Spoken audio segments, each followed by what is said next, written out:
Hola a todos, buenas noches. Bienvenidos a la octava edición de Postscriptum, titulada Ecologías del Cambio. Vamos directamente a presentar a nuestros panelistas. Primero, a mi mano izquierda, Eric Cosio. Eric es licenciado en Biología y magíster en Bioquímica por la Universidad, por la Universidad Peruana Cayetano Heredia.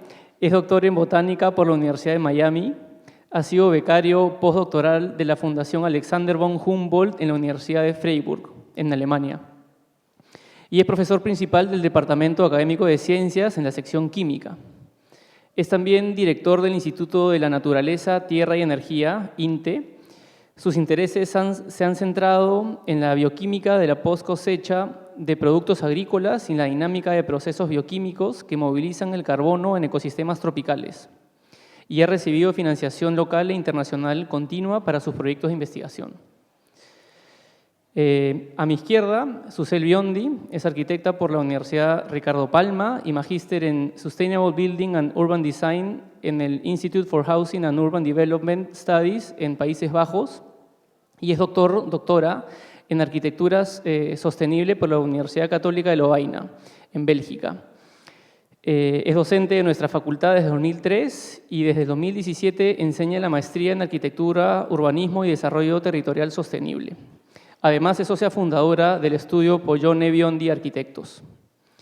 Y a mi derecha, por último, Antonio Conte, arquitecto por el Politécnico de Milano en Italia, título de arquitecto por la Universidad de Estudios de Génova, doctorado cum laude en composición arquitectónica por el Politécnico de Milano.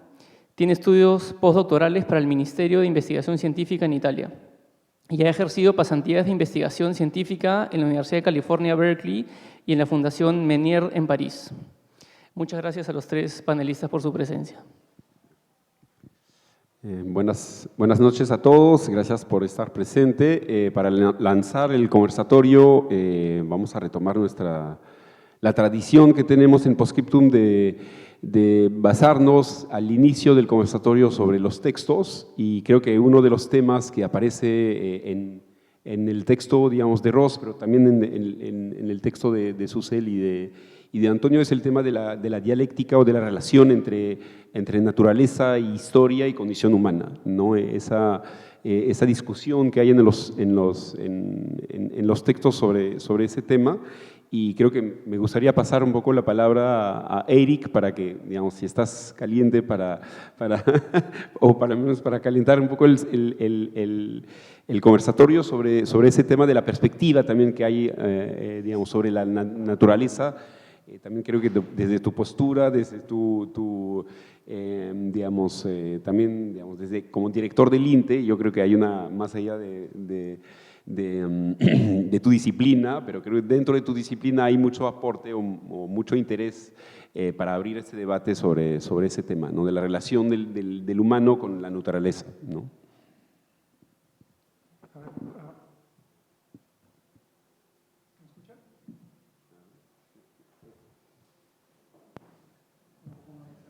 A ver.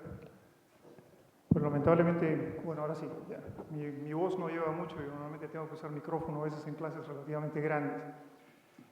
No voy a dar una visión del INTE, obviamente esa sería una perspectiva bastante generalizada para un grupo transdisciplinario, pero tampoco voy a dar una visión, digamos así, muy especializada de mi tema, que bioquímica post cosecha y intercambio de carbono en bosques no es exactamente lo que se quiere ver hoy día. Sin embargo, mi entrenamiento como biólogo, y como le contaba a algunos de mis colegas ahora, el hecho de que en verdad no soy ni biólogo ni soy químico, y usualmente depende de la perspectiva, para algunos biólogos no soy biólogo y para algunos químicos no lo soy tampoco. Lo cierto es que el mundo natural, o sea, aquel que nos contiene a nosotros y contiene a buena parte, ¿no? Contiene a todos los seres vivos que conocemos, es un mundo cambiante, es un mundo donde estructura representa o es el producto de función. Es adicionalmente un mundo en el cual esa estructura generada, que es funcional, es producto de un proceso de selección que es más duro que el mercado neoliberal que usualmente uno critica. A ese proceso lo conocemos como selección natural. Entonces significa que buena parte de las formas funcionales que encontramos en el planeta son producto de un proceso de refinamiento continuo que precisamente las hace más aptas o más óptimas para ello. Pero mi punto, digamos así, quiero empezar yo con él más bien ahora, es el primario, es que buena parte de nuestra discusión actual como seres humanos respecto a cualquier tipo de actividad que realicemos, sea esta en estructura o sea arquitectura, sea esta en actividades en política, sea en artes, tiene que ver últimamente, se centra mucho en el cambio climático y se enfoca en el hecho de que el ser humano cambia el planeta. Quiero dar un ejemplo y con eso termino yo esta primera parte y podemos continuar con el debate. Pero quiero que se transporten ustedes, digamos así, algo que cuento en mis clases de biología, transpórtense 3000 años atrás en la historia del planeta Tierra. En ese momento, ahora decimos que tenemos un efecto invernadero con 400 partes por millón, o sea, 0.04% de CO2 atmosférico, y en ese entonces era 2 órdenes de magnitud más, de un planeta totalmente distinto. No había oxígeno casi. ¿Qué pasa después? En ese momento surge un grupo de seres vivos llamados cianobacterias que realizan un tipo de fotosíntesis que usa el agua como insumo, si quieren llamarlo así, y empieza a producir oxígeno. Pasaron 2000 millones de años y tenemos el planeta que tenemos ahora, es decir, con una atmósfera de 21% de oxígeno. ¿Qué pasó? La aparición de oxígeno sencillamente destruyó un montón de seres vivos que existían, entonces fue la primera gran extinción. En otras palabras, los humanos no han transformado el planeta que vivimos ahora ya es producto de la actividad de otros seres vivos. Entonces depende de las perspectivas a veces, y uno de los problemas centrales es el antropocentrismo. No estamos viendo buena parte de ello. La perspectiva no radica en visiones políticas, visiones filosóficas que son parte de una cultura, sino tenemos que darnos cuenta que somos parte de un mundo natural en el cual existen otras culturas. Estructura, vista desde el punto de vista como la entendemos nosotros, como diseño arquitectónico, existe en el mundo natural en forma de colmenas, en colonias y otras cosas, y ellas reflejan estructuras de poder dentro de ellas también. No voy a decir ideologías, porque eso es parte de una cultura y de más humana. Bueno, con eso termino por el momento.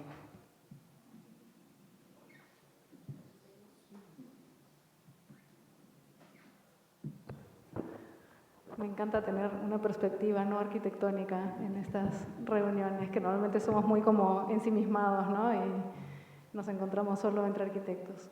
Me encanta más la perspectiva de este mundo natural cambiante y que nosotros somos así como un ser ínfimo en este planeta y que nuestra producción cultural es finalmente natural también. No sé en qué momento lo cultural es otra cosa, es otro grupo que lo natural. No sé cuál es esa línea de separación. Pero sí podríamos decir que, así como las cianobacterias en ese momento hacen un cambio a lo largo de no sé cuántos años será la evolución esa, un cambio considerable en el planeta, el ser humano como tal está haciendo un cambio considerable ahora también, ¿no? Y por muchos y por mucho más capacidad de acción sobre el planeta, estamos, a diferencia de otras épocas humanas, teniendo una incidencia más notoria sobre lo que pasa en el planeta, y sobre todo no porque el planeta se va a acabar, sino porque vamos a cambiar las condiciones en las que nosotros podemos habitar, ¿no? Y creo que ese es el punto, no es que no estamos acabando con el planeta, estamos simplemente cambiándolo al punto en que no sabemos si vamos a poder seguir residiendo en él nosotros, ¿no? Y siguiendo con el digamos, egocentrismo y antropocentrismo, esa es la pregunta, ¿no? No si vamos a ser unos filántropos de dejar el mundo para todo el mundo, sino si lo vamos a dejar en condiciones para poder seguir viviendo, ¿no? Y como digamos, agentes de construcción de este medio cultural en el que vivimos, creo que esa es una pregunta válida, ¿no? Gracias. Quisiera empezar un poco. Sí. Quisiera empezar un poco con una reflexión sobre la tecnología, porque es el elemento, creo, que me preocupa un poco más en la relación entre arquitectura y ambiente, ¿no? La palabra baculus en latín significa bastón, ¿no?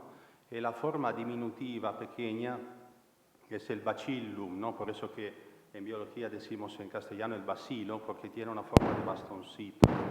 Y en tecnología, entonces, en filosofía, La mala palabra en castellano imbécil deriva supuestamente de eso, ¿no? La persona que no tiene el bastoncito, ¿no? De bacillum, imbecille en italiano, ¿no? Entonces, la persona que no tiene tecnología. Por lo tanto, la tecnología es esta cosa, ¿no? Que el ser humano maneja hasta un cierto punto y que determina este decalaje, esta no coincidencia entre naturaleza humana y ambiente, ¿no? Entonces, el hecho de tener un cierto cerebro nos da este instrumento, este bastoncito, ¿no? Este baculus, ¿no? Este bacillum, y entonces ahí la arquitectura es tecnología, ¿no? Porque usa supuestamente eso, ¿no? Y entonces hasta qué punto la tecnología de la arquitectura llega a puede ser amigable con la naturaleza, ¿no? Y hasta qué punto nosotros podemos gestionar esta cuestión de la tecnología. O sea que es inscrito en la naturaleza humana de tener esta arma de la tecnología que es peligrosa, ¿no? Pero es parte de la naturaleza humana. Entonces ahí un poco la duda que me queda siempre, ¿no? ¿Qué es la tecnología, este bastoncito que hace no coincidir el hombre con la naturaleza totalmente? Es claro que nosotros somos naturaleza, obviamente, pero tenemos un sistema nervioso de un cierto tipo que no somos animales, totalmente animales, somos algo de distinto. Y entonces esto configura la posición de todo lo producido por el hombre, entre los cuales productos también de la arquitectura, en una condición problemática, ¿no? Está a nosotros tratar de no malograr lo que tenemos alrededor, yo creo.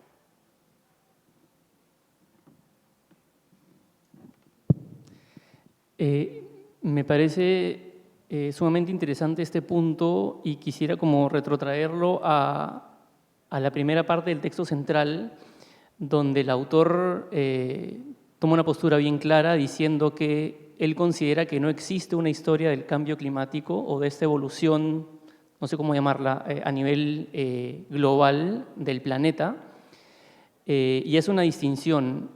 Él dice que lo que hay es data. Se ha producido data en los últimos tiempos y a través de ciertas tecnologías, esas datas lo que hacen es construir una suerte de lectura sobre una serie de fenómenos que pueden estar aislados o vinculados. Y él lo que sugiere es que, otra vez, entendiendo la historia como una tecnología, porque la historia también es una manera de construir narrativas o interpretaciones sobre estos cambios. O sea, un libro es una tecnología, entiendo yo, que documenta y disemina y por lo tanto permite tener una u otra perspectiva sobre las cosas. Me pregunto qué es lo que opinan ustedes al respecto de eso, la función de la historia como una tecnología para monitorear o para hacer visible estos cambios. La introducción de Eric creo que ha sido devastadora, ¿no? Al menos a nosotros como arquitectos es como, ok, todo este discurso, narrativa o metanarrativa de las emisiones de carbono aparentemente son una condición minúscula ante estos fenómenos mucho mayores. Entonces, si pudieran construir una reflexión sobre eso, sobre el rol de la historia en la lectura de estos fenómenos.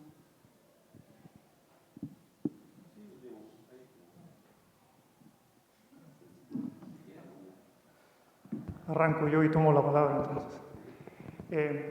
Bueno, como tú bien indicas, también esencialmente la historia es una narrativa que trata de explicar una secuencia de hechos que normalmente han sido reportados, o por lo tanto es data, ¿no? Lo interesante, sin embargo, de esto es que el asunto del cambio climático no es data, ya representa una narrativa completa sobre alteraciones en nuestro entorno. Esas tienen incluso ya, digamos así, predicciones basadas esta vez en data que generan modelos que te dicen en qué dirección vas a ir. Eso no significa, sin embargo, que eso vaya a ser así. Eso significa sencillamente que la interpretación que se tiene en base a la información existente, o sea, la data existente nos crea esto. Pero la narrativa, o sea, lo que viene, cómo se generó el cambio climático, qué ha pasado, cuáles son sus consecuencias, es una historia. Es una historia claramente escrita, bien documentada, pero al mismo tiempo también, creo, adecuadamente interpretada. La historia misma, tal como la entendemos desde el punto de vista humano, o sea, la historia de nuestro pasado, Obviamente es una historia siempre sujeta a reinterpretación, como ustedes han visto, hay 20.000 reinterpretaciones sobre eventos humanos que han pasado. Por lo tanto, a mí no me queda muy clara la introducción del autor en este tema. O sea, es un poquito como traer un punto de los pelos, ¿no?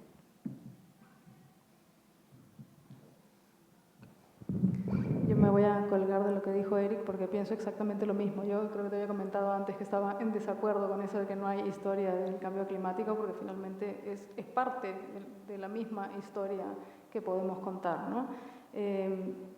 Y creo que así como sí considero que es parte de la historia, de hecho Yuval Harari en su libro Sapiens habla de toda esta historia y prehistoria de la humanidad en la que ha ido generando cambios en los ecosistemas en los que iba interviniendo de diferentes maneras y hasta la actualidad, y eso se puede leer desde muchos relatores de la historia y se puede, bueno, interpretar hacia adelante, lo conversamos hace un rato, ¿no? Estas predicciones que se pueden hacer ahora.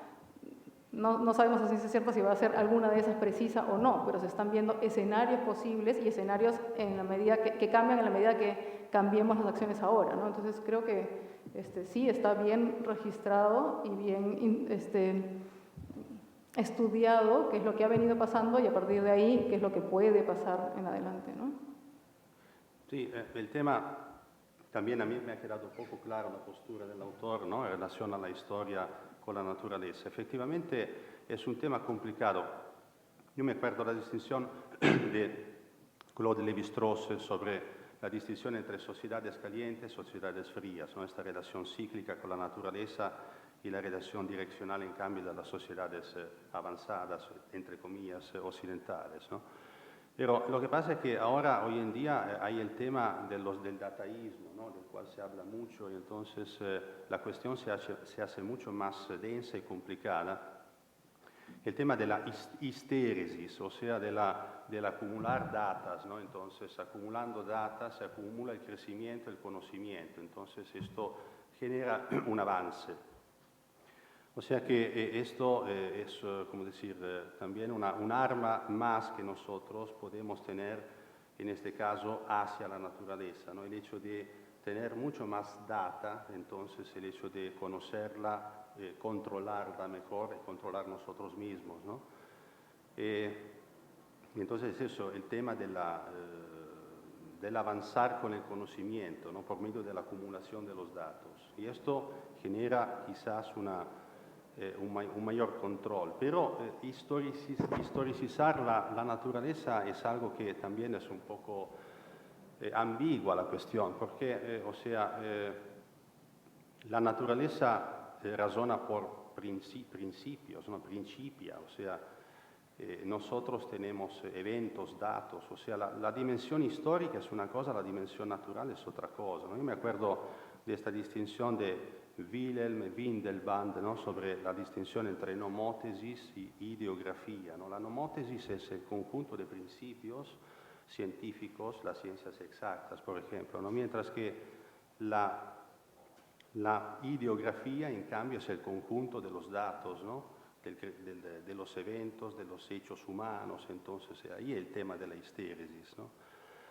O sea, nosotros podemos acumular también datos sobre la naturaleza, pero la naturaleza finalmente tiene leyes que siempre son las mismas, o sea, la termodinámica y la mecánica, etcétera, ¿no? Entonces es un binario distinto, no es exactamente lo mismo. Yo insisto sobre esta naturaleza rara del ser humano, que es algo que realmente yo tampoco entiendo, y confuto, rechazo la idea de Jean-Jacques Rousseau, ¿no? Sobre el bon sauvage, ¿no? el buen salvaje, o sea, que exista una dimensión primigenia donde el hombre regresa a la naturaleza y es bueno, y en cambio la civilización malogra el ser humano. También esta es una teoría que nunca me ha convencido. Entonces, tenemos que cuidar la naturaleza porque es el único planeta que tenemos, no nos queda otro, pero no podemos. Yo personalmente hago mucha fatiga en identificarme totalmente con el conjunto de las leyes de la naturaleza. Entonces, Esto no significa, digamos, no considerarla, todo lo contrario, ¿no? Pero es problemática para mí la situación, no es idílica y natural como parece. De repente también para volver al tema de la narrativa o del consenso sobre la narrativa del cambio climático para interpretar esa data y modelar, digamos, posibles escenarios futuros. Me parece que lo que sí no hay de forma muy clara en el entorno arquitectónico o, digamos, en la sociedad en general es una narrativa para generar cambios, ¿no? Y ahí creo que hay varios caminos que se han abierto, el tecnológico, ¿no? El fin del mundista, ¿no? El colectivo, el individual, ¿no? Y ahí sí me gustaría saber cómo ustedes abordarían o cómo construir una narrativa que permite generar cambios en el entorno de la arquitectura o en general de la sociedad, ¿no? Y creo que, porque eso todavía no está muy claro cómo hacerlo, ¿no? Y es la parte más difícil, más allá del consenso científico sobre lo que va a ocurrir si no se hace nada.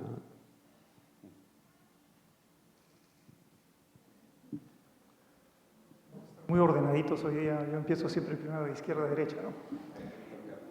Sí, pero lo que es interesante es, primero que todo, si uno tiene, ¿no? Si es, retornando al tema de cambio climático, que en cierto modo para mí no es, o sea, es un tema grave para nuestra sociedad, digamos así, de supervivencia para buena parte de la especie humana, pues estoy seguro de que ustedes han visto suficiente ciencia ficción y todos creemos en Elon Musk de todas maneras, de que vamos a estar en Marte pronto.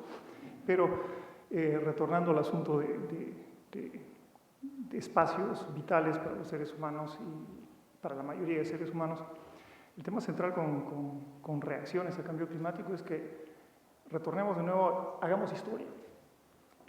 Todos ustedes, estoy seguro, desde el colegio han recibido suficiente información de que han habido innumerables civilizaciones que han colapsado frente al cambio climático.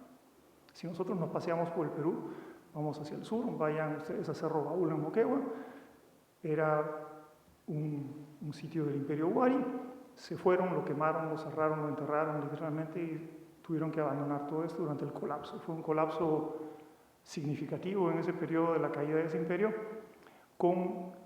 y documentado salvajismo increíble que duró siglos en toda la zona andina peruana, donde hay pues entierros con niños, mujeres, con daños en cráneos, otras cosas, todo eso ha sido publicado, ¿no?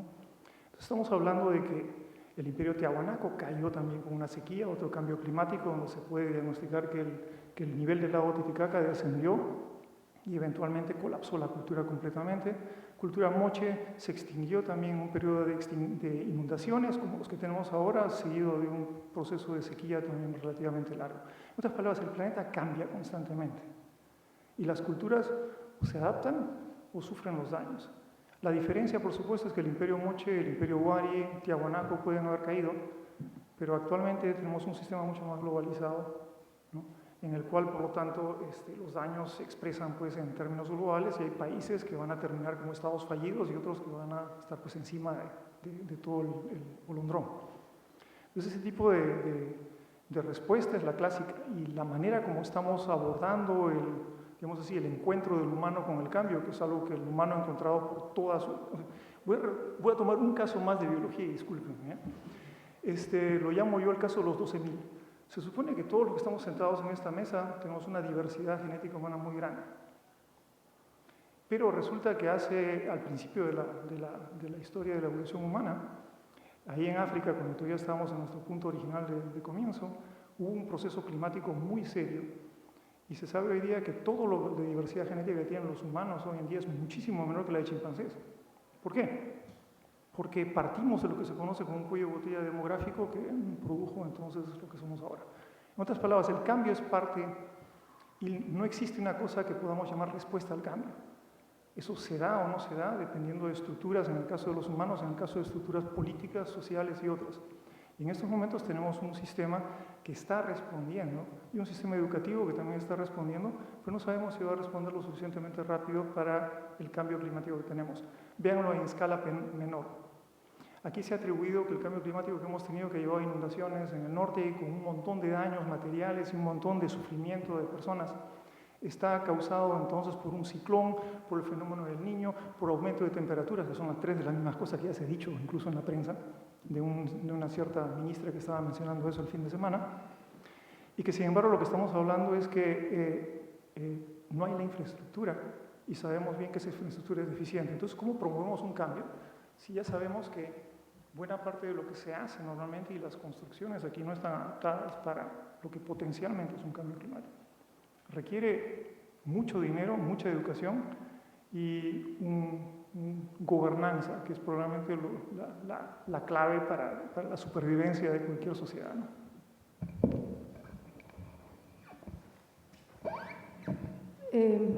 Tomando el último ejemplo que has dado, efectivamente nuestras ciudades no están adaptadas, no están construidas para ser resilientes ante el cambio climático, pero tampoco están construidas para funcionar bien dentro del clima al que pertenecen y el ecosistema al que pertenecen, porque han generado muchos cambios que ya la inhabilitan para ser capaz de funcionar bien. Por ejemplo, la impermeabilización de todos los suelos hace justamente que se generen más inundaciones, la hace más vulnerable, ¿no? Entonces, no sé cómo pretendemos ser más resilientes al futuro que se viene, con los cambios que se vienen un poco impredecibles, si no hemos sido capaces de entender bien el lugar y diseñar bien para ese lugar, ¿no? Y ahora nos estamos dando cuenta ya, digamos, por las consecuencias que se han ido dando, no solo en el ejemplo que pone, sino en todo el mundo, ¿no? O sea, las ciudades ahora sufren muchas más inundaciones por los cambios que hemos ido generando en el suelo y que no somos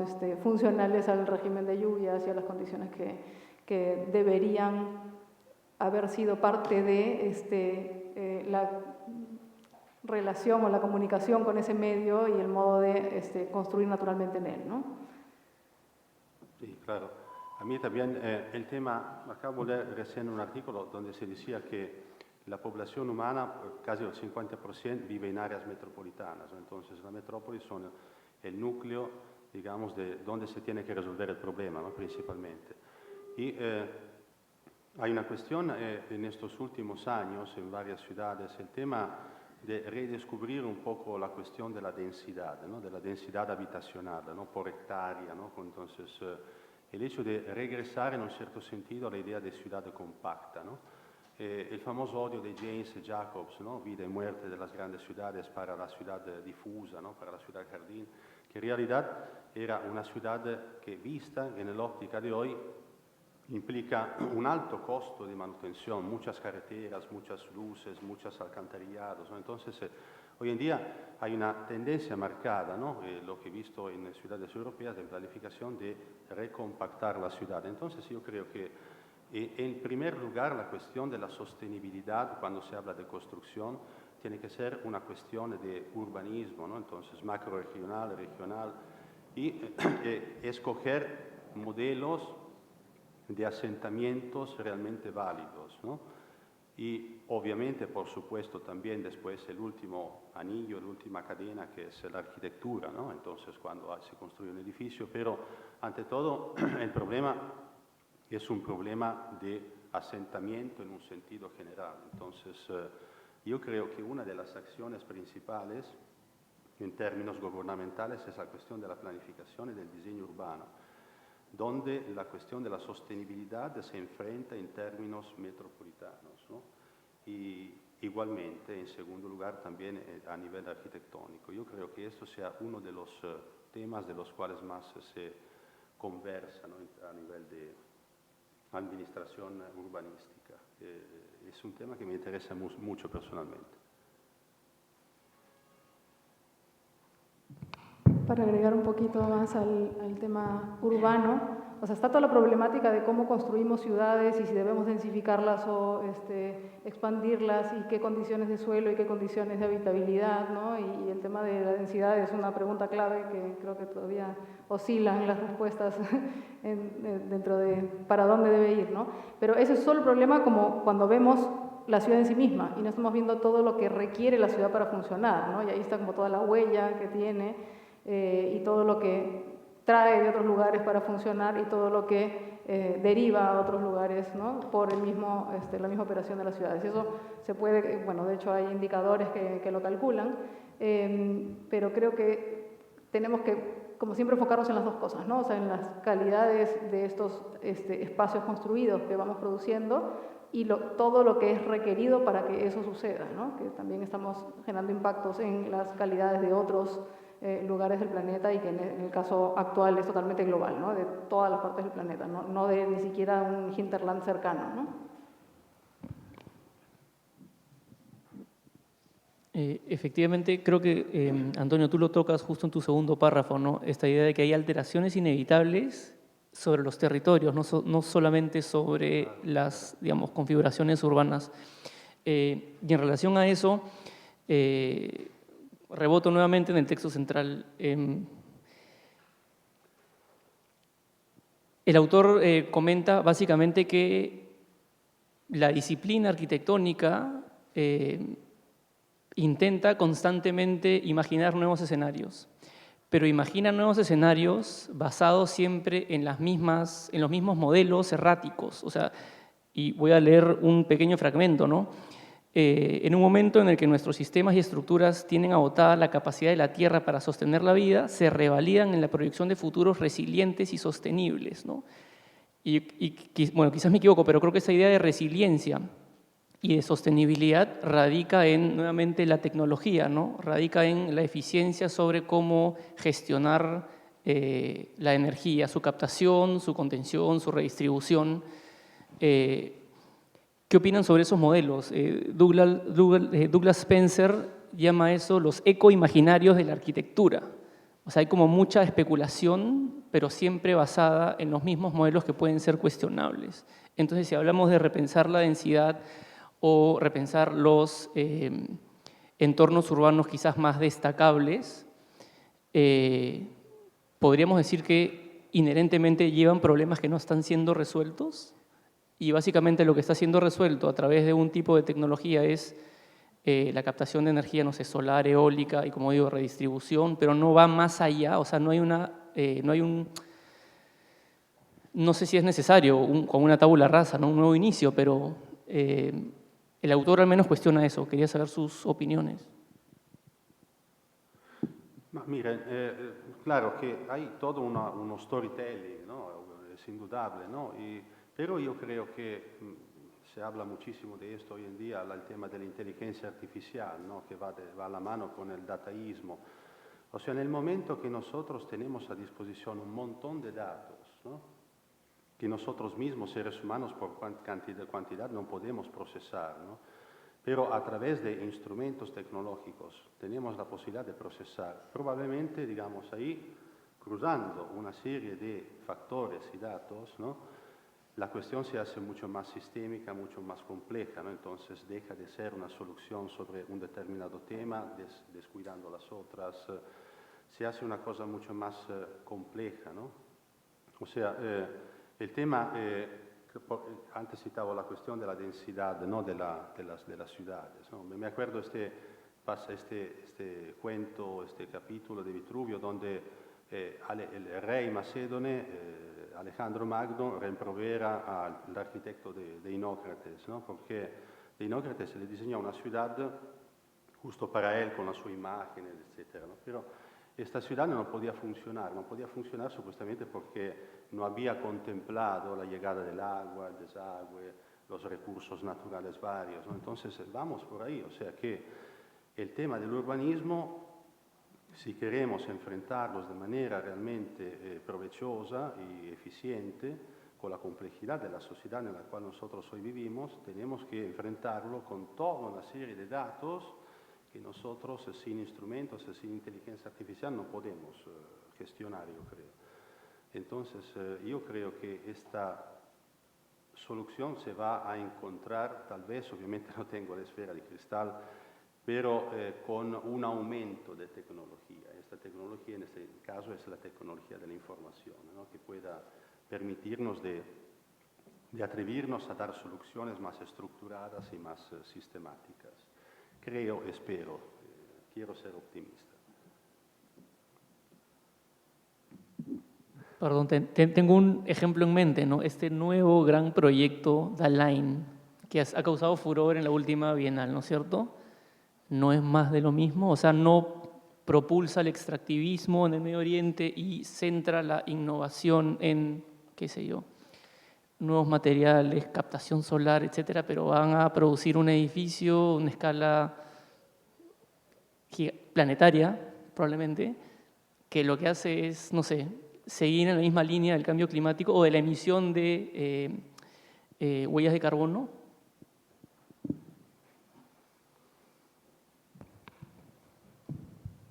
A mí personalmente esos escenarios así como de futuristas, hipertecnológicos, me parece que son una especulación así un poco vana. Bueno, especulaciones que ya a veces son reales, pero es una realidad que está como aprovechando tecnologías y conocimiento y ciencia, como la ciencia nos salvará siempre, pero totalmente desconectado de este mundo natural que finalmente es del que dependemos. Entonces, mientras la ciencia esté basada en cómo funcionar bien con la naturaleza, creo yo que puede encontrar soluciones óptimas, ¿no? Pero si es, bueno, llenemos todo de una producción de energía solar, pero hagamos un corte fatal, ¿no? en una geografía que debería tener una cierta continuidad, ahí hay algo que está fallando, ¿no? No sé.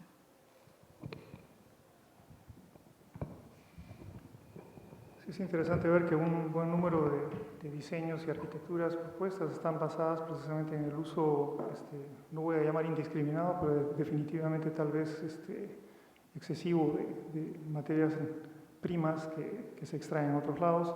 Tiene que ver con buena parte de la tecnología también, buena parte de la transición. Hay en estos momentos una corriente que objeta mucho a la llamada electrificación de buena parte del sector automotor, precisamente porque la huella, digamos así, el impacto ambiental de los procesos de extracción que llevan a la producción de baterías y buena parte de componentes, pues son dramáticos, o sea, son impresionantes al momento en que uno está viendo el grado de contaminación, y adicionalmente me refiero a contaminación desde el punto de vista de procesamiento, ¿no? Y el grado de energía que también involucran, en muchos casos a veces el resultado neto es negativo. Bueno, ese es un problema, uno de los problemas que habría en el hecho. Por otra parte, comparto la opinión de Antonio, que yo soy un dataísta de corazón, ¿no? Entonces, ese tipo de información nos pone frente a otra cosa. El cambio radical, como mencionaba también Susel, es el hecho de que, voy a tomar un argumento de mis dos colegas, que tiene que ver con el hecho de que cómo trascendemos a los modelos tradicionales, y me refiero a tradicionales desde el punto de vista, o sea, cuáles son los márgenes de la especie humana para diseñar cosas. Es cierto que tenemos una cierta capacidad de abstracción para crear modelos de todo tipo, y los diseños arquitectónicos son parte de ello, lo mismo que muchos otros. Pero el asunto es datos y nuestra capacidad de procesamiento y las ideas que surgen a partir de ello. Entonces, si uno ve la historia humana, tienen repeticiones. O sea, hay algo que nos dice que lo humano, digamos así, está asociado a un patrón definido y se refleja, por lo tanto, en nuestros productos. ¿Qué pasa en el momento en que tenemos inteligencia artificial que trasciende ya o sea, todavía no la hay? Recuerden ustedes, la inteligencia artificial actual y por algunos años más va a ser todavía producto de las reglas humanas que se han creado. Pero ¿en qué momento hacemos esa transición? Podemos tener soluciones que trasciendan a lo que sería lo que normalmente la especie humana produciría, ¿no? A veces esa es la única alternativa, por el resto en arte, en historia, en modelos, en tecnología, básicamente todo representa nuestros límites o nuestros patrones, como llaman las especificaciones de fabricación que vinieron con los humanos.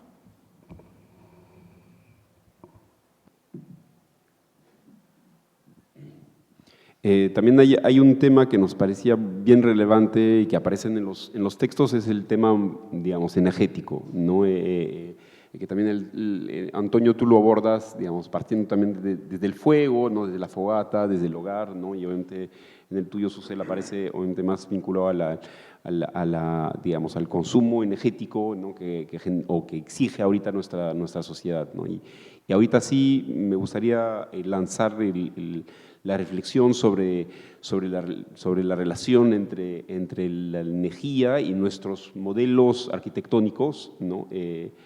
Cómo se aborda ese tema, porque la sociedad actual, digamos, trata de sustituir, digamos, una serie de energías, digamos, no renovables con renovables, ¿no? Pero la historia también del consumo energético nos enseña que todas las diferentes energías, las fuentes de energía que han aparecido, nunca han sustituido la otra, solamente se han ido acumulando, ¿no? Entonces, también si el camino para, digamos, generar o para poder enfrentar el cambio climático es enfocarnos específicamente en el tema de la energía, ¿no? Si ahí pasa un poco el futuro, o si tendría que construirse una narrativa donde también realmente el tema energético tendría que verse desde una cierta austeridad, ¿no? Que no pasa por consumir menos, no para consumir con otras fuentes, ¿no? Claro, hablaste primero como de sustituir con energías limpias las energías sucias que estamos como consumiendo en mayor cantidad y que son las que generan gases de efecto invernadero y son lo que se está atacando más directamente, ¿no? En cantidades, tantos gases emitidos, tantas reducciones, tales son las metas, ¿no? Entonces, eso está como muy afianzado, digamos, como metas, y eso creo que está nublando cuál es digamos, el objetivo principal, que sería funcionar mejor, ¿no? Estamos funcionando como con unos consumos excesivos, como dices tú, de repente hay que ir a algo como más controlado, más frugal, y a partir de ahí, o sea, a partir de un diseño que permita mayores eficiencias y funcionamientos lógicos, luego, bueno, buscar cómo abastecer de la energía necesaria eso que es mucho menor que lo que se plantearía en algún inicio para un edificio global, internacional y con todos los consumos a su cargo. Ahora, ese es el tema energía, y estamos hablando de energía de uso, ¿no? Pero todas las energías de todo el ciclo de vida y todos los otros impactos creo que también se dejan un poquito de lado en esta mirada como cuantitativa de reducción de consumo, ¿no? Y justo lo que mencionaba Erika hace un rato, ¿no? Bueno, si de repente nos parece un edificio súper ecológico porque está lleno de paneles fotovoltaicos, y si se saca como realmente el impacto que puede generar eso, puede ser muchísimo más alto que un edificio convencional diseñado con arquitectura que responda, para empezar, al clima y al lugar y a las temperaturas, y que por lo tanto no requiera tanto consumo de energía para empezar, ¿no? Y no tiene que sacar el sílice de no sé dónde y producir el panel que después termina siendo basura, y las baterías, que son otro problema al final del ciclo de vida, y a la extracción inicial de las materias primas. Entonces, creo que estamos muy restringidos en mirar energía, cuando es uno de los recursos que consumimos, ¿no? Y que genera, bueno, una serie de impactos asociados, pero es un recurso. Yo pensaría que hay que pensar en general en recursos, en toda la amplia gama de recursos que requerimos. Y eso igual es restrictivo, porque estamos hablando de como insumos y residuos, y tampoco es de una manera integral, digamos, más holístico en términos de funcionamiento sinérgico con el medio que nos rodea. Igual es una cosa de entradas y salidas, muy, una mirada muy industrial, pero al menos es más integral ver todos los recursos y no solo la energía, creo yo, ¿no? Y todo el ciclo de vida y no solo el uso. Entonces, yo creo que estamos con una mirada un poquito restrictiva en metas de consumo energético, emisiones de gases y producciones limpias que no son tan limpias, ¿no? Bueno, sí, no, digamos, si no hay energía, no hay arquitectura. La arquitectura nace siempre por medio de recursos energéticos, no naturales y energéticos. Citaba justamente el tema de la relación, ¿no? En inglés la cabaña, ¿no? H-U-T, que es obviamente similar, muy cercana a la palabra fuego, a la palabra calor, ¿no? Heat, hot, etc., ¿no? Entonces, el tema termodinámico es fundamental, o sea, alumnos, yo les aconsejo de leer este espectacular libro, ¿no? De Fernández Gaggiano, ¿no? Sobre el fuego y la memoria, ¿no? Que habla supuestamente de esta dimensión mítica de la relación entre arquitectura y energía. Ahora, claramente vivimos en esta contingencia del momento, ¿no? De esta evidente, grave crisis energética, pero, digamos, claramente hay un problema ahora, pero la cuestión de la energía es ineludible, o sea, no se puede eludir. Pongamos que nosotros un día resolvemos el tema energético, ¿no? No sé, yo soy ignorante en este sentido, pero sé que existen 2 sitios en el mundo donde están tratando de hacer la fusión nuclear, ¿no? El MIT en Boston, entre Francia e Italia, otro sitio, ¿no? E dicen, sin que 5 años he leído al MIT, me parece un poco, pero pongamos, ¿no? Que se resuelva este problema seguirá existiendo el problema, la cuestión de la energía, o sea que la arquitectura seguirá consumando energía, entonces no será eventualmente un problema, pero será un dato ontológico de la arquitectura, ¿no? Entonces, porque no podemos pensar que finalmente la arquitectura no tenga energía y no surja de la energía, ¿no? La cosa por ejemplo, a mí siempre me ha dado fastidio esta arquitectura de Rem Koolhaas, ¿no? Este tema de Theory of Congestion, ¿no? Esta arquitectura enorme, tremenda, ¿no? Donde al final una pequeña parte de los metros cuadrados construidos por Koolhaas tienen la ventana, la ventilación natural, todo es ventilación forzada, ¿no? Artificial, la famosa cebra conceptual con esos cielos rasos tremendos, ¿no? Con un montón de instalaciones. O sea, esto es supuestamente lo que personalmente me fastidia en la arquitectura, ¿no? O sea que finalmente si tú tienes la posibilidad de gozar de recursos naturales, o sea, por ventilación cruzada, iluminación natural, ¿por qué insistir tanto en eso, ¿no? Al margen de que nosotros hoy en día tengamos una clara, evidentísima crisis energética, pero la arquitectura, a mi juicio, siempre ha sido esto, ¿no? Luis Kahn lo decía claramente, la arquitectura, si no hay luz, no hay arquitectura, punto, ¿no? Entonces, pero la luz natural. Entonces es eso, un día quizás resolveremos este problema energético, ojalá, pero se trata de una cuestión ontológica, que la arquitectura, digamos, yo creo, tiene que estar relacionada al ambiente, ¿no? Y tener ventilación, iluminación, esa famosa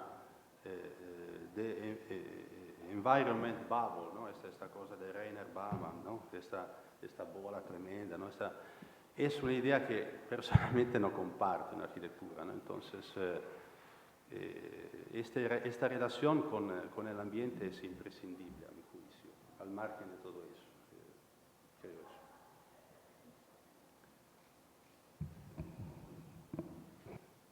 Sí, bueno, quiero añadir, lo que voy a añadir esencialmente es consecuencia y en parte también una continuación de lo que tanto José como Antonio mencionaban. Tiene que ver con el hecho de que es cierto que necesitamos, o sea, la llamada dependencia tecnológica no es tal, porque la tecnología también incluye soluciones que no necesariamente requieren energía. O sea, porque tecnología es transformativa, es lo que mueve el planeta en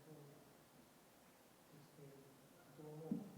El hecho de que pasemos a encontrar fuentes de energía limpias, no existe la fuente de energía limpia. Y de por sí ya los excesos de energía transforman al planeta. Cualquier ingreso extra que hay energético a nivel planetario lo transforma. El hecho de que tengan ustedes árboles que hacen fotosíntesis de afuera, como ya dije al comienzo, transformó el planeta de muchas maneras, no solo por sus productos, que es lo que respiramos nosotros hoy día, sino también porque al hacerlo cambió la composición atmosférica y extinguió un montón de bichos que vivían entonces, que posibilitó que otros, ¿no?, ocupen su sitio. Y es lo que va a pasar con nosotros. El gran problema del diseño para la habitación humana, disculpen, es que somos demasiado claros. En una discusión con un colega de economía la semana pasada, que se habla de economía circular, de economía metabólica, si quieren llamarlo así, pero no existe tal. O sea, la huella humana en el planeta es tan amplia que sencillamente no vamos, el impacto humano en el planeta está tan marcado que literalmente estamos en, como se dice, en el antropoceno. Estos cambios, entonces, por lo tanto,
temperaturas de 40 grados en extremo hacen la habitación humana relativamente complicada. Y sin embargo, en los periodos coloniales había diseños que permitían, incluso precoloniales, había diseños que permitían, digamos así, una habitación humana relativamente confortable sin la necesidad de esos espacios cerrados con poca luz y con recirculación de aire. Estamos hablando de que probablemente va a involucrar un sacrificio de unos 8.000 millones de humanos en el planeta, de tratar de lograr un diseño habitacional adecuado que sirva para esa enorme masa humana que en estos momentos habita y que va a seguir todavía creciendo con la comunidad. Yo no soy naturalmente optimista, sino bastante pesimista respecto al epílogo, digamos así, de la historia humana.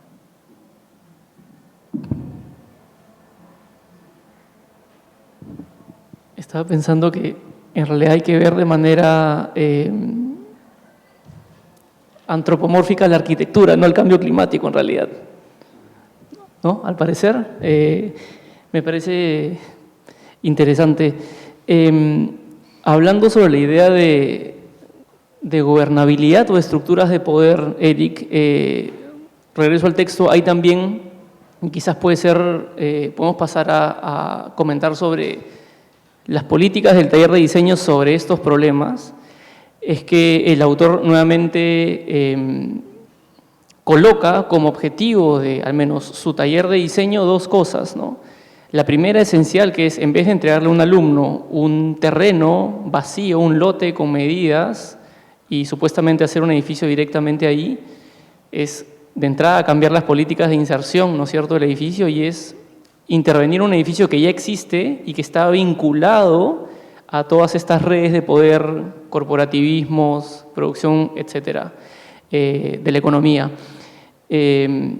Y segundo, él también lo que plantea como horizonte de ese ejercicio es que en vez de que la arquitectura adecúe todos estos sistemas producidos por la industria y hacer edificios eficientes, el rol del ejercicio o del encargo es que la arquitectura sirva para evidenciar estas fuerzas que a priori son como ajenas a lo que hacemos todo el tiempo como arquitectos, y segundo, develar una manera de cómo interrumpir estas lógicas, cómo subvertir estas lógicas o cómo redirigir.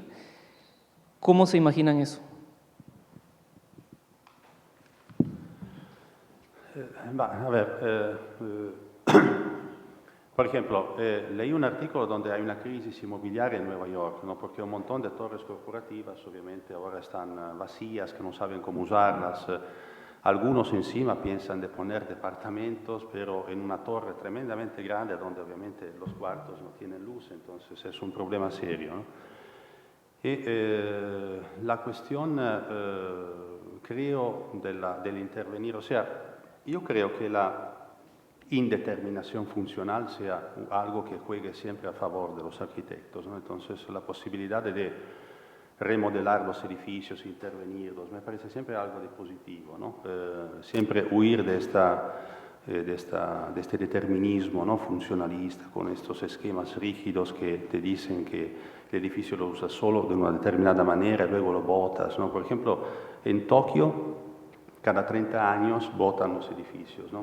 Uno puede decir, hay una cuestión cultural del Extremo Oriente, ¿no?, que no es como el Occidente, etcétera, que rehacen las cosas, pero sobre todo es un tema de renta inmobiliaria más que un tema cultural, ¿no? Y entonces ahí botar las cosas, ¿no?, dopo 30 años me parece realmente un desperdicio de dinero tremendo, una locura tremenda.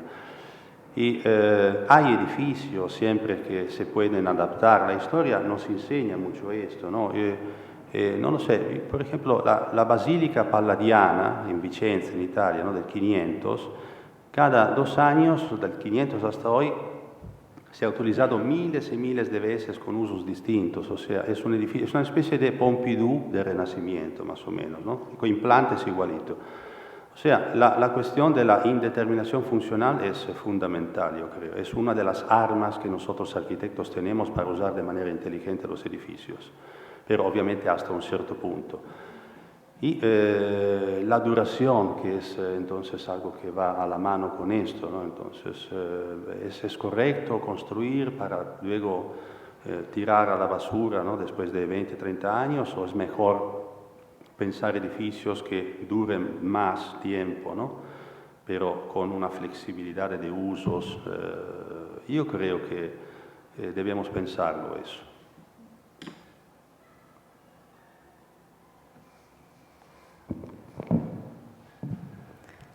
Me he quedado pensando en el más de lo mismo de Eric, ¿no? Seguir haciendo más de lo mismo.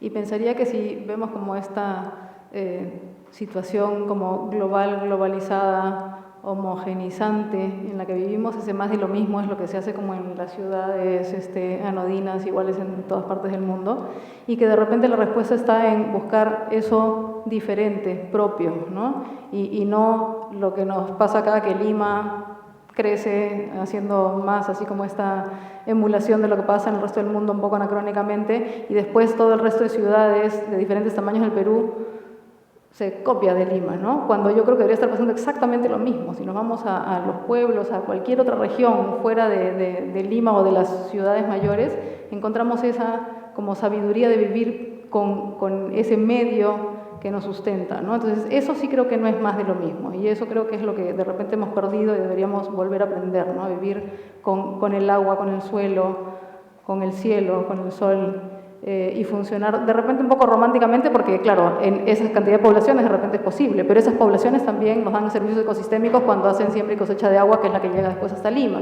¿no? Entonces, si bien puede sonar muy romántico, creo que de ahí es donde tenemos que aprender, y no a vivir como idílicamente en pueblo chico, sino aprender de eso, casi como lo que ahora se llama biomímesis, que es como aprender de cómo funciona la naturaleza para hacer adelantos muy, muy científicos además a partir de ese aprendizaje, aprender cómo se vive en esa relación más armónica para poder, ojalá, trasladarlo o pensar o repensar la, digamos, densificación o agrupación en ciudades que no permiten este modo de habitar, ¿no?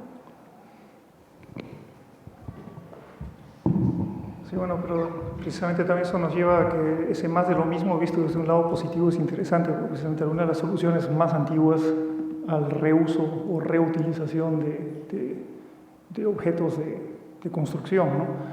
Sean para habitación o sea para trabajo. Ese es un punto importante y que nos lleva también a otra cosa que también es más de lo mismo. Piensen ustedes en el movimiento de que vemos que edificios en Tokio, o incluso muchos edificios aquí, y no voy a hablar porque obviamente estamos no exactamente en un paraíso arquitectónico, dado que el 90% es autoconstrucción en el país, que es otro problema bastante difícil, pero tenemos una estructura económica y social que está diseñada precisamente para el uso y descarte. Entonces, eso implica también que incluso edificios modernos, hechos bajo tecnología LEED y todo esto, están diseñados para ser ni siquiera reciclados. O sea, buena parte, especialmente en países en desarrollo como el nuestro, que no tienen estructuras de reciclaje, y los problemas son igual de serios, un poco menos nada más en países desarrollados, hacen que el momento que uno tiene que desguazar, por así decirlo, un edificio, termina con una enorme cantidad de material de desecho, mucho de ese material tóxico, si no pregunten en la universidad con todo el asbesto que están sacando también de algunas estructuras, especialmente las eternamente provisorias que pululan en el campus de la universidad, ¿no? Entonces son temas importantes. Nuevamente, es la estructura económica existente y nuestra manera y las estructuras de poder dentro de ella la que están determinando de que tengamos que cambiarnos el modelo de ropa, cambiar el modelo de auto y, bueno, la parte habitacional. O sea, las viviendas y los edificios en general de uso de los humanos están hechas bajo los mismos criterios. Mantienen un sistema en que hay un crecimiento permanente y producción permanente y generación de desechos, lo que un economista catalán del fringe, o sea, de los bordes, por así decirlo, no muy, se estaba refiriendo a la economía entrópica, ¿no? O sea, consumimos generando desorden.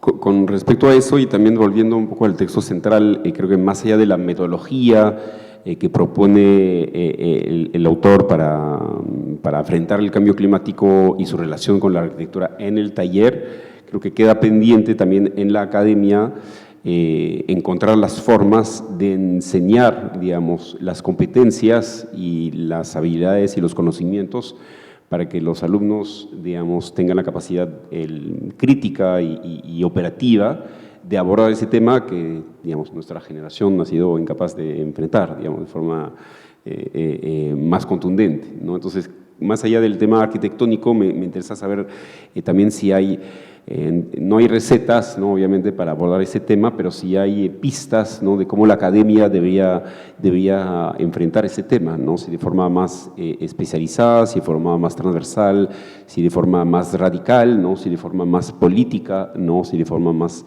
científica, cuál debían ser un poco el abordaje, obviamente, tomando como ejemplo la PUC, ¿no?, cómo debía abordar ese tema de la enseñanza del cambio climático, ¿no?, en la academia.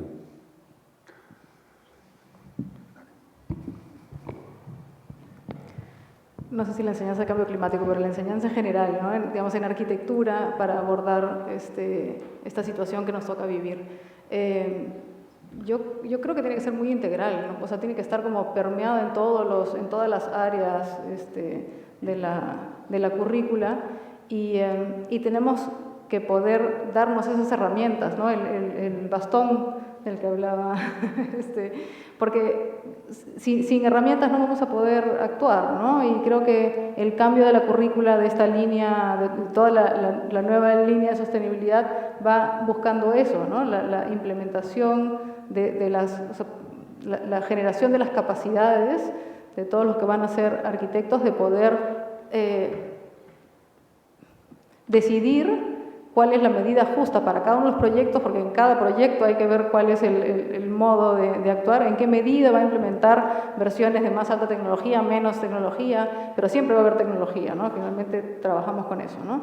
Y en qué medida se aborda desde un aspecto más histórico y cultural o más global, urbano, va a depender de cada situación, pero tenemos que estar como con las herramientas disponibles para poder actuar y por lo tanto creo que tiene que estar, desde mi punto de vista, en toda la currícula. Sí, opino lo mismo, es un tema transversal, integral, o sea que al final cada docente aporta con lo propio, ¿no? Empezando de los criterios distributivos, ¿no?, del diseño, pero también las cuestiones de la tecnología, el tema del urbanismo, de la planificación territorial, o sea que se debe enfrentar a lo largo de la carrera bajo distintos puntos de vista. Obviamente al final de la carrera un estudiante tendría por lo menos un enfoque, ¿no?, más amplio.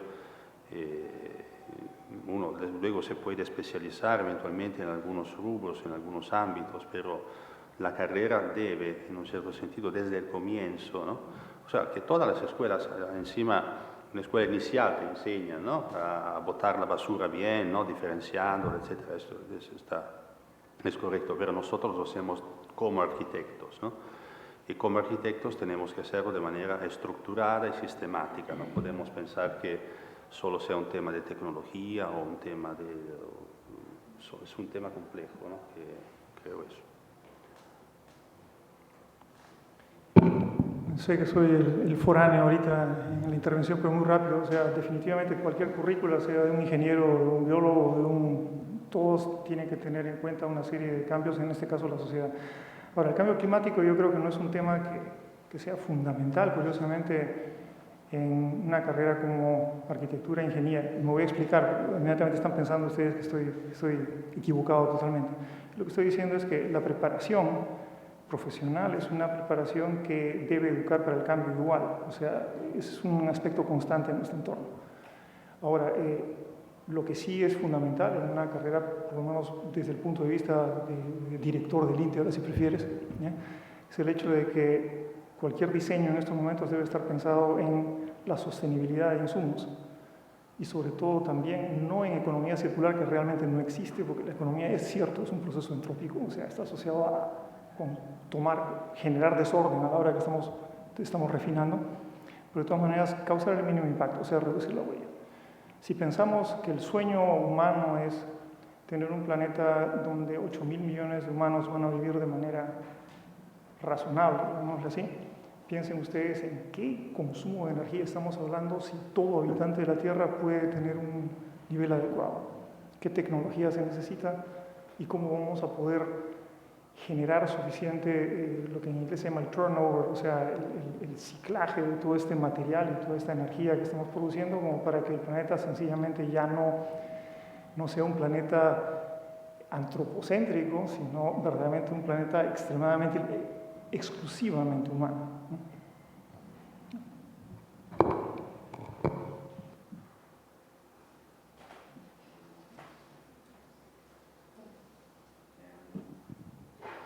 No, creo que hemos repasado varios temas y como creo que hay una asistencia bastante interesante, sobre todo de alumnos, creo que queríamos pasar un poco al tema al bloque de las preguntas o de las consultas del público. Entonces, bienvenidos a cualquier consulta, preguntas o comentarios para los invitados, si se quieren lanzar. A ver. Te interrumpo yo con una pregunta de uno de los comentadores. El artículo habla, y después Antonio también retoma el tema del anamorfismo. Y después tú ves otros aspectos que tienen que ver con holomorfismo, que es mucho más interesante también. Pero el tema central que creo que venía a eso tiene que ver mucho con la perspectiva a la hora de abordar el tema que en verdad vale para todas las disciplinas, ¿no? Entonces, el cambio de perspectiva es prácticamente todo lo que hemos discutido, pero al mismo tiempo lo que tú mencionaste, tomando un abordaje holomórfico, es más bien lo que yo pienso que sería un ideal, ¿o me equivoco? Sí, es una condición completa, o sea, ¿no? El anamorfismo, sabemos que es esta manera de dibujar, ¿no? Que ha sido decodificada, ¿no? Durante el Renacimiento, que encuentra en el Barroco el momento máximo, ¿no? De expresión. Juan Caramuel de Lobkowitz, ¿no? Este arzobispo español naturalizado italiano que escribe este tratado Arquitectura recta y oblicua, ¿no? Sobre el anamorfismo. Pero ahí, en el escrito, se entiende el anamorfismo como un punto de vista así, partidista, ¿no? Como un punto de vista especial a través de un agujero, se cita, ¿no? A través del cual observar, ¿no? La realidad, la naturaleza. Y yo desconfío un poco en eso, o sea, no creo que el ser humano tenga la posibilidad de lograr esta condición de total equilibrio con la naturaleza. O sea, siempre hay un desfase, obviamente está en nosotros hacer que este desfase sea lo menos problemático posible, ¿no? Pero no es una salida, o sea, no la veo así. El ser humano, el arquitecto en este caso, replica las formas de la naturaleza, ¿no? Anamorfismo en ese sentido, o sea, hacer la multiplicación, ¿no? La repetición, ¿no? Pero obviamente, claro que tiene que ser entendido de una manera abstracta, no literal, o sea, no existe ningún edificio que parezca a un caballo, que aparezca a un árbol, a una flor, o sea, no es que se imitan literalmente las formas de la naturaleza, se imitan los principios de la naturaleza, ¿no? Catremer de Quincy lo decía claramente, ¿no? O sea, que nosotros, la grande maestra de la arquitectura es la naturaleza, ¿no? Pero en el sentido de los principios de la naturaleza. Y este yo creo sea el sentido del anamorfismo, ¿no? O sea, de repetir los principios de la naturaleza tratando de hacer lo menos daño posible. El holomorfismo, en cambio, incluye, a mi juicio, también todas las componentes históricas, venemenciales, la de la cultura, ¿no? Y se hace un balance y se trata de hacer lo posible para dañar, ¿no? Lo menos posible. Esto es un poco, creo, la única cosa que podemos hacer, o sea, porque al final no somos eternos y el ambiente nos domina, como es correcto que sea.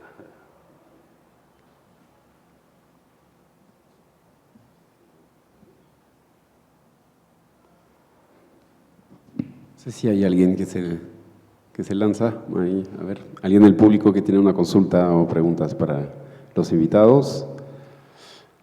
Siempre es un...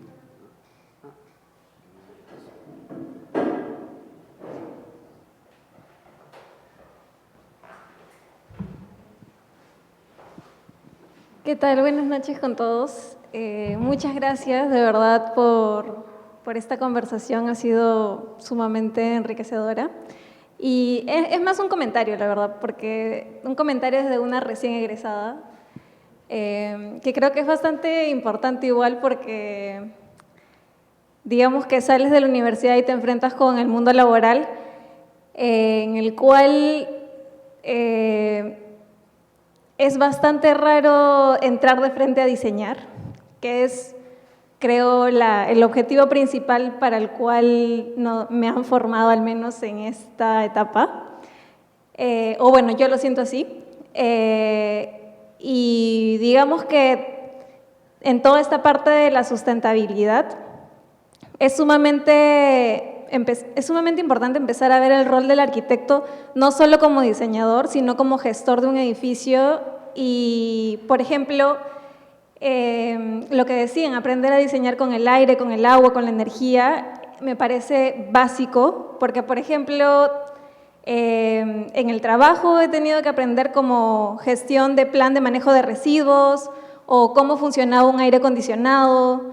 Entonces, y claro, si es que en la academia no nos enseñan todo ese impacto que puede llegar a tener lo que finalmente diseñamos y que no necesariamente ya aparece en el lugar, obviamente no vamos tomando conciencia de ese impacto. Entonces, el rol, yo creo que ya ahora con todo lo del cambio climático, digamos que yo soy bien apasionada, no sé si apasionada, pero digamos me preocupo un montón por estos temas y como arquitecta digo, no puedo seguir diseñando más del montón, de lo mismo, como habíamos hablado, sino que más bien diseñar estrategias más sostenibles o en realidad lo que vengo haciendo es como analizando edificios en el trabajo y digo, wow, o sea, como yo ahorita estoy analizando esta propuesta de diseño, pero en realidad todo esto toda esta energía, toda esta agua, todos estos materiales que están implementando hubiese sido más fácil si entrábamos una etapa antes en el diseño mismo, ¿no? Entonces, tomar conciencia desde la universidad, y los digo a todos los chicos, es súper importante que empecemos a ver la arquitectura desde ese otro lado, no tanto el diseñar, porque a mí obviamente me apasiona diseñar un montón, amo diseñar, pero no podemos seguir haciendo más de lo mismo y ya, es eso.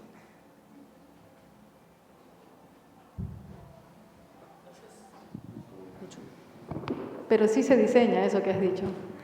Sí se diseña, porque son los edificios los que condicionan cómo puedes gestionar los residuos, cómo gestionas o usas o demandas energía, cómo manejas flujos de aguas residuales, eso se diseña, ¿no? Entonces, como dices, si lo hubieras agarrado una etapa antes, puedes prever cómo, proyectar cómo manejar mejor esos flujos, ¿no?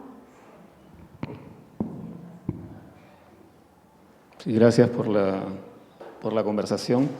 Yo tenía en esta idea que han mencionado de cómo repensar la enseñanza en dirección a estas preocupaciones, si pensaba un poco en varias cosas. Una es, se dice mucho que ya hay bastantes metros cuadrados construidos y que probablemente lo que deberíamos estar haciendo es ver cómo los reutilizamos.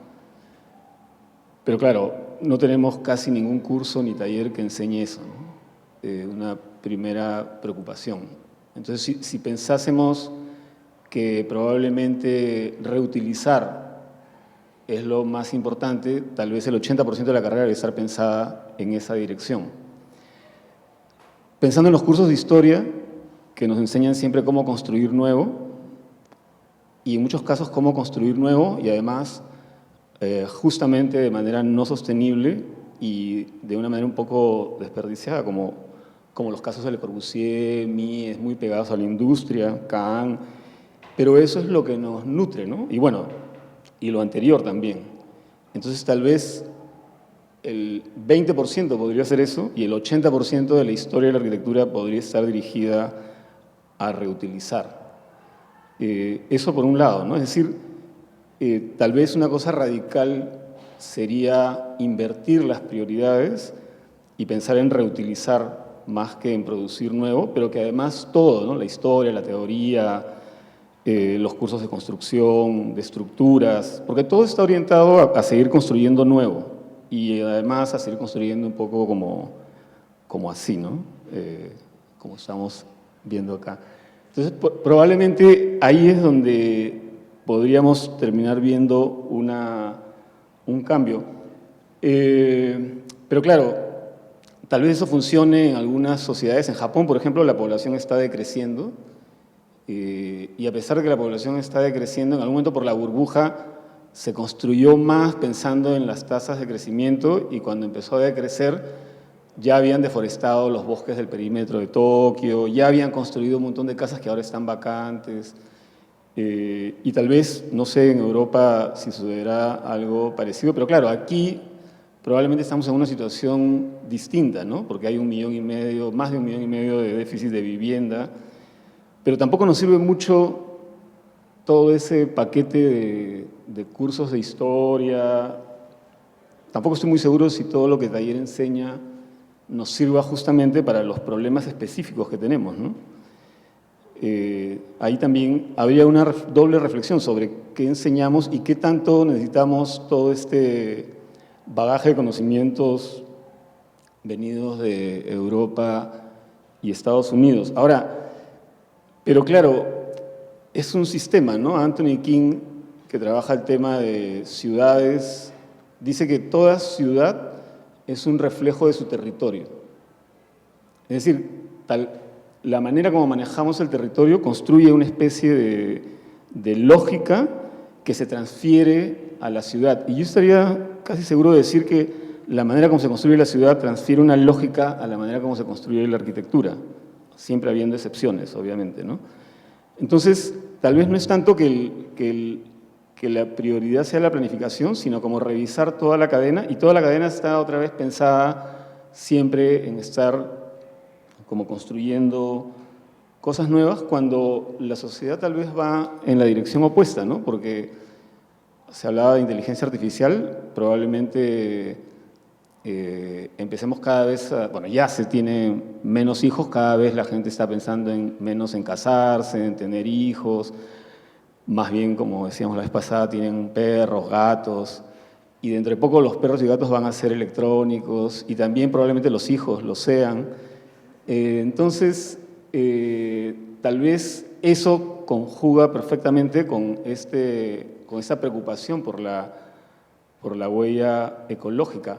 Pero también pensaba en la idea esta de la inteligencia, es decir, en este momento en el que la inteligencia artificial ya no siga las lógicas del ser humano, pero si la inteligencia artificial ha nacido de una lógica de eficiencia a partir de la tecnología, lo más probable es que al desprenderse de lo humano no vaya hacia una cosa más, digamos, hacia lo natural, sino hacia multiplicar o elevar a la n potencia la cosa tecnológica, productiva y demás, ¿no? O sea, podría ser una u otra, digamos, en la distopía de Michel Houellebecq era como, ya nos vamos hacia como casi que el ser humano no existe y solo transfiere genes a través de la inteligencia artificial y produce clones que van como caducando cada cierto tiempo y demás. Entonces, si nos ponemos así como,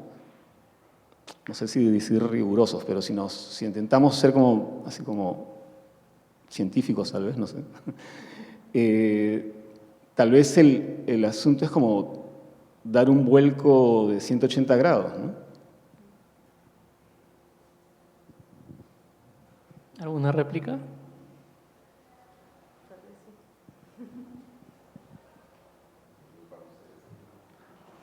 Bueno,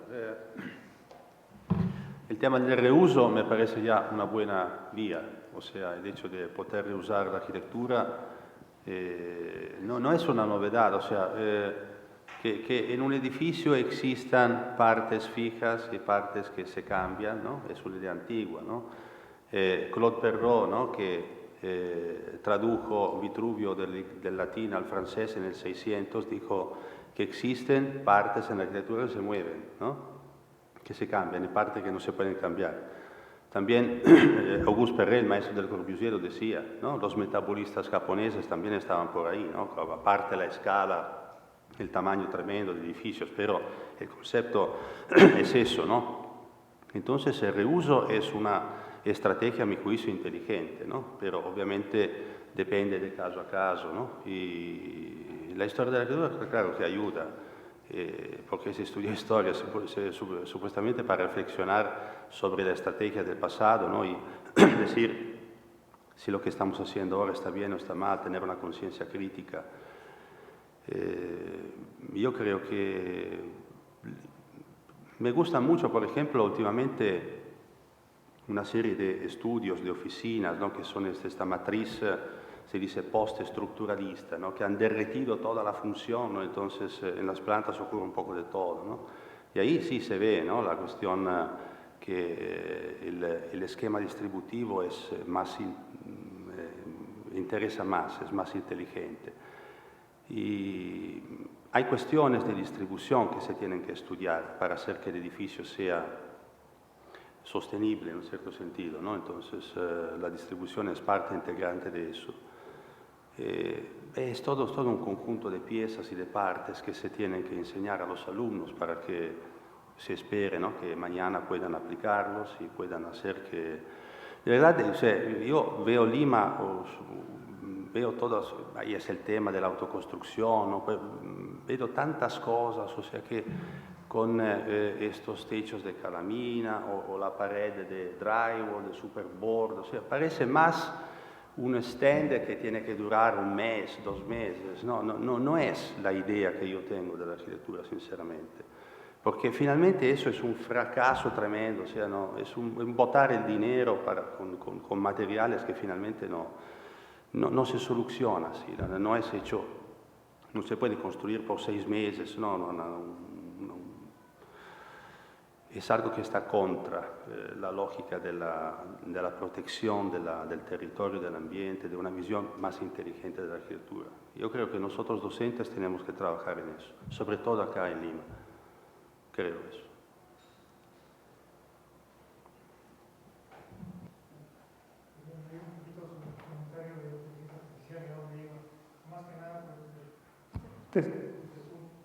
Ahora sí. Sobre inteligencia artificial. Más que nada sobre la inteligencia artificial nos va a dar, yo creo, eventualmente profesionales mucho más competentes en su primera etapa. Definitivamente yo creo que es una ayuda inmensa. Acumula, te permite, todos aquellos que hayan jugado con ChatGPT, que estoy seguro que espero que todos lo hayan hecho, en un momento van a darse cuenta de que en estos momentos es un ejercicio en gramática generativa con un poquito de cosas adicionales, pero definitivamente van a tener, especialmente en países como los nuestros, en el momento que eso se perfecciona, vamos a tener servicios al ciudadano que probablemente van a ser más efectivos que los que actualmente contamos. O sea, yo personalmente confiaría en un médico en primera instancia que sea estilo ChatGPT y después pasar al especialista ya mejor entrenado que sepa pasar algunas de esas cosas.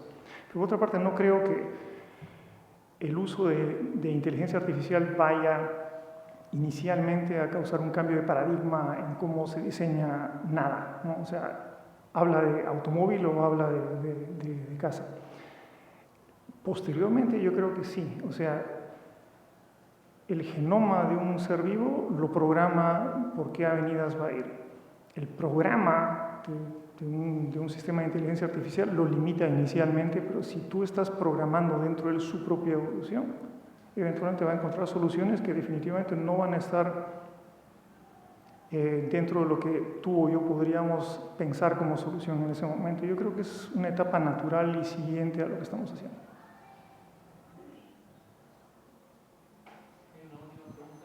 Sí, gracias. Bueno, yo quería traer sobre la mesa 2 temas de los cuales he leído muy recientemente, que son la hipótesis de Gaia y la teoría endosimbiótica.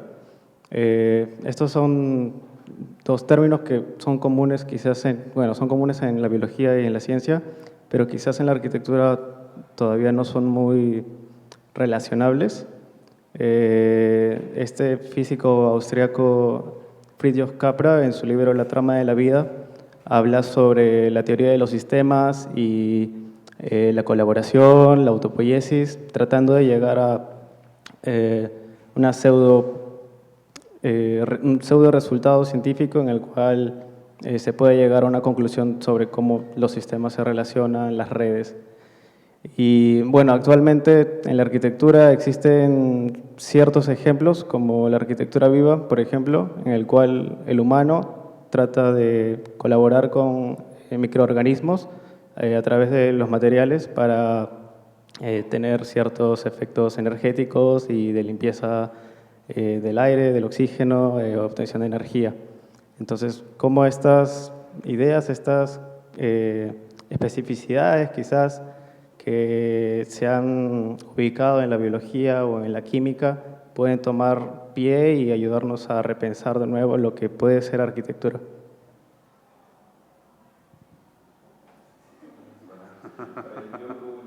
¿Toca el biólogo de turno o cómo es hoy día? Lo más cercano a ellos, sí. No, bueno, hay una serie, o sea, no estoy, digamos así, no estoy metido en temas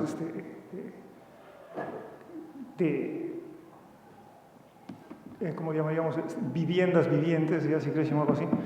Pero definitivamente dentro de mi experiencia como biólogo, más bien, una de las cosas interesantes precisamente es que el mundo viviente está caracterizado por dos tipos de respuestas. Uno, lo pegas, lo matas y te lo comes. O el otro es, colaboras con él y te encargas de hacer las cosas bien. Entonces, si hablamos especialmente a nivel de microorganismos, que son en verdad los que manejan el planeta, o sea, nosotros estamos aquí, somos una especie de proyección, creo, de eso. Buena parte de nuestro funcionamiento, y es una de las transiciones, el cambio de paradigma que hubo en medicina humana a partir de las últimas 2 décadas del siglo pasado, ¿no?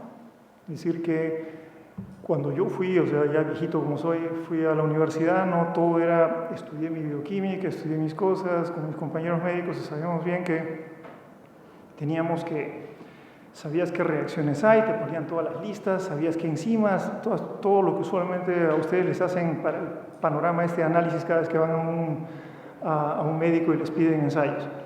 Pero lo que no nos dábamos cuenta es que no éramos un ser humano, sino éramos un ecosistema en 2 patas. Y buena parte de la medicina hoy en día recién está cambiando. Espero que ninguno de ustedes tenga que ver todavía con los médicos tradicionales que pululan en cantidad, sino que hay que empezar a ver ese tipo de colaboración. Ahora, dentro del punto de vista de cómo funciona esto hacia nuestro entorno, ¿no? Es algo que todavía está muy en ciernes. Probablemente habría que ver algún programa de inteligencia artificial eventualmente para ponerse en marcha. Pero una última cosa, un tema biológico final, ¿no? Cuando se habla de endosimbiosis, el hecho de que nosotros estemos hoy día hablando aquí es producto precisamente de otra gran asociación planetaria, ¿no? Que también se discute mucho en cursos de biología fundamental, y espero que ustedes hayan tenido un buen curso de biología donde quiera que lo hayan llevado alguna vez. Es el hecho de que una cosa es la transición de una célula muy sencilla como es la bacteriana a una célula que se llama eucariota, que es una célula que como un edificio está compartimentalizada y que cumple varias funciones dependiendo de lo que ocurra. La captura por organismos que no lo hacían de otros organismos que funcionaban originalmente como simbiontes, o sea, intercambiaban chapitas, ¿no? Monedas, lo que quieras, al momento en que él dice no, como una gran corporación la captura. Esa es la idea a veces que usualmente digo en los cursos de biología, ¿no? Cianobacterias y alfa-proteobacterias son 2 microorganismos. Hoy en día unas son mitocondrias y las otras son cloroplastos. Entonces, toda la energía nuestra, lo que ha posibilitado el hecho de que ocurrieran animales multicelulares, plantas multicelulares, seres humanos que pueden pensar, ¿no? Se debe a ese pequeño fenómeno que ocurrió algunos mil millones de años atrás, ¿no? Entonces, es un proceso de construcción basado en cooperaciones. Y sería interesante poder utilizar a nuestro reino microbiano, a nuestros microbios en general de todo tipo, para, que es lo que se está pensando en muchas cosas, para incorporarlos a una variedad de procesos industriales, ¿no? E incluso, como tú sí has mencionado, que es una buena idea, es tener esencialmente un ecosistema microbiano que mantiene tu edificio limpio, ¿no?